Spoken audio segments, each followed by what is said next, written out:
안녕하세요. 아보카도 장두식 변호사입니다. 오늘은 최태원 노소영 항소심 대해서 사건에 대해서 좀 더 얘기를 해볼까 합니다. 오늘의 주제는 만남에서 이별까지입니다. 지난 영상에서 제가 이제 세계의 이혼이라는 주제로 영상을 올렸는데 많은 분들께서 댓글도 남겨주시고 좋아요도 눌러주시고 좋은 반응 보내주셔서 한 번 더 준비해봤습니다. SK그룹의 전신은 선경그룹입니다. 선경그룹이 이제 1990년대를 지나면서 재계 순위가 확 뛰어오르면서 현재는 우리나라 4대 혹은 5대 재벌그룹 중에 하나가 됐죠. 당시 이제 SK그룹이 성장하는 데 있어서 노태우 정권과의 연결고리가 있었던 거 아니냐라는 이제 주장을 하는 경우도 꽤 많이 있습니다. 최태원 회장과 노소영 관장의 이혼 소송에서도 재산 분할, 특유재산 여부에 따라서 다툼이 이루어질 때 연결고리가 있었는지 없었는지 여부가 쟁점을 다퉈졌습니다.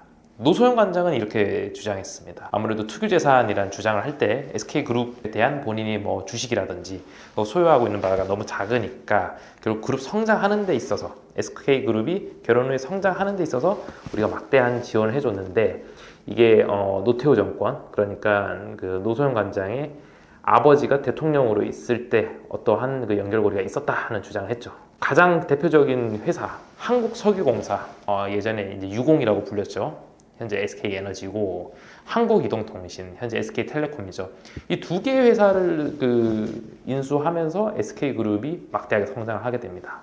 물론 이제 최태원 회장이 이에 대해서 어떤 식으로 반박을 했는지는 드러난 바는 없지만은 정확하게 보면은 민영화가 된 시기는 노태우 정권 시기는 아니기는 했어요.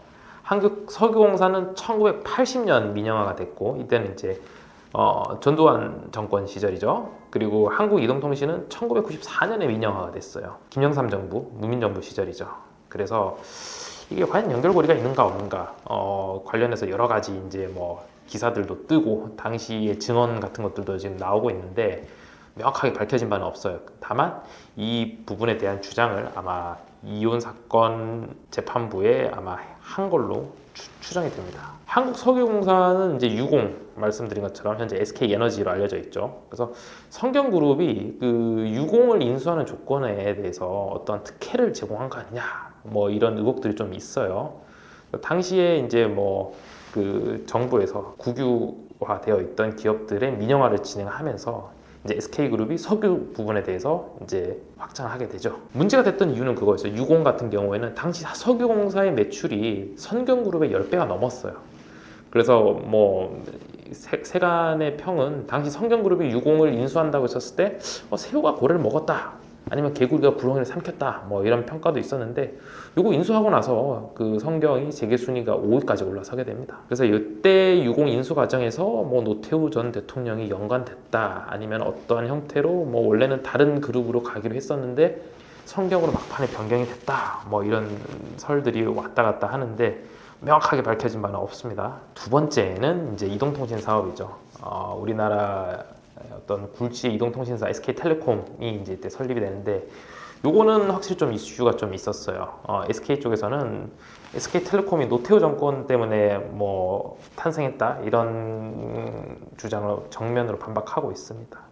왜냐면은 당시 1992년에 노태우 정부 시절에 이제 한국통신, 현재 KT죠. 이의 자회사인 한국이동통신 외 한국통신의 자회사인 한국이동통신 외 제2이동통신 사업자 선정을 위한 공고를 냈고, 여기에 현재 SK, 성경이랑 포스코, 코롱, 동양, 쌍용, 동부 같은 여러 가지 기업들이 입찰을 했어요.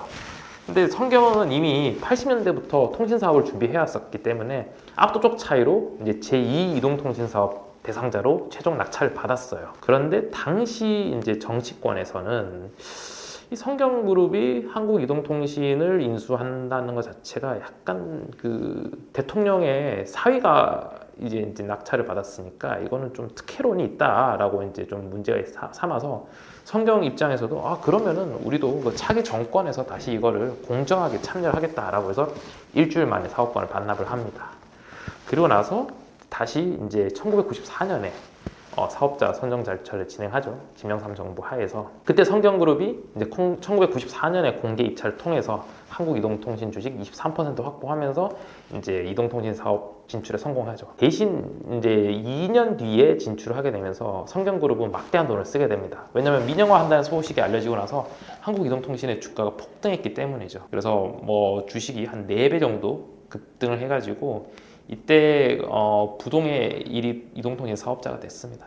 당시 1993년 당시에 성경그룹이 이제 인수액으로 대략 한 4천억을 썼으니까 지금 기준으로 봐도 어마어마하게 큰 돈이죠. 벌써 1993년 뭐 이때였으니까 SK텔레콤이 설립된 지 한 30년이 지났다고 볼 수 있습니다. 그래서 이거는 양측의 의견이 좀 많이 갈리고 있어요. SK텔레콤은 1994년에 민영화된 주식을 그 92년도에 최초 사업권 반납할 때 약간 문제가 있다고 지적했던 김영삼 정부 하에서 공정한 절차로 이제 입찰을 했고, 당시에 이제 이 입찰에서 압도적인 점수 차이로 그 한국이동통신을 인수했기 때문에 SK텔레콤의 인수는 전혀 문제가 없다 이렇게 얘기하고 있습니다. 유공하면은 예전에 유공 코끼리 축구단이 있었는데 혹시 아시는 분들이 있을까요? 원래 유공 코끼리 축구단이 이제 부천 SK가 됐었죠. 그래서 부천을 연고지로 하는 SK 축구단을 하다가 2006년에 갑자기 제주도로 연고지 이전을 합니다. 그래서 현재 제주 유나이티드가 예전 SK 부천 SK 전신이라는 사실을 아마 축구 팬들은 좀 아실 텐데 최근에 이제 축구를 좋아하시게 된 분들은 모르실 수도 있을 것 같아서 여담으로 하나 얘기를 드렸습니다. 그럼 다시 이제 그 항소심 이혼 소송과 위자료 소송 그 타임라인에 따른 진행 과정 한 번 더 설명드리도록 하겠습니다. 2017년에 최태원 회장이 노소영 관장을 상대로 이혼 조정 신청을 합니다. 이때까지는 계속 이혼을 하지 않겠다는 입장을 견지하고 있던 노소영 관장은 2019년에 본인도 그러면 이혼을 하겠다, 이혼 소송 반소를 제기하면서 재산분할 청구도 하죠. 추후 뭐 정리를 하겠지만 그 현재 상황에서는 재산분할로 1조 5천억 정도 요구하고 있습니다. 2022년 1월, 12월 1심 판결이 났습니다. 1심 판결이 어떤 식으로 나왔는지는 지난 영상에서 제가 자세히 설명드렸으니까 참고하시면 될 것 같고요. 2023년 3월 노소영 관장이 최태원 회장의 동거녀 김희영 씨를 상대로 30억 원에 달하는 위자료 소송을 제기합니다. 상간 소송이죠. 이 사람들에서 이제 가정 관계가 파탄이 됐으니까 여기에 따른 그 불법행위 손해배상 책임을 져라라는 거죠. 그리고 현재 항소심 변론 준비기일이 2023년 11월에 열렸습니다. 지난번에 얘기 드렸던 것처럼 변론 준비기일에서는 항소심에서 어떤 형태로 이제 재판을 진행할지 입장을 정리하고 추후 이제 입증 방안에 대해서 얘기를 나누는 쟁점을 정리하는 자리라고 보시면 됩니다. 아마 앞으로 본격적인 항소심이 진행될 것 같습니다. 이 사건과 관련된 소식은 지속적으로 업데이트하면서 여러분께 또 다른 전달해 드릴 소식이 있으면 언제든지 빠르게 전달하도록 하겠습니다. 지금까지 아보카도 장도식 변호사였습니다. 이번 영상도 도움이 되었다면 구독, 좋아요, 알림 설정, 댓글까지 남겨주시면 제가 일일이 다 확인하고 제 답글도 남기도록 하겠습니다. 구독자 100명이 넘어가게 되면은 어떤 형태로 감사의 인사를 할지 좀 생각을 하고 있어요. 그래서 늘 응원해 주시고 영상 시청해 주셔서 감사합니다.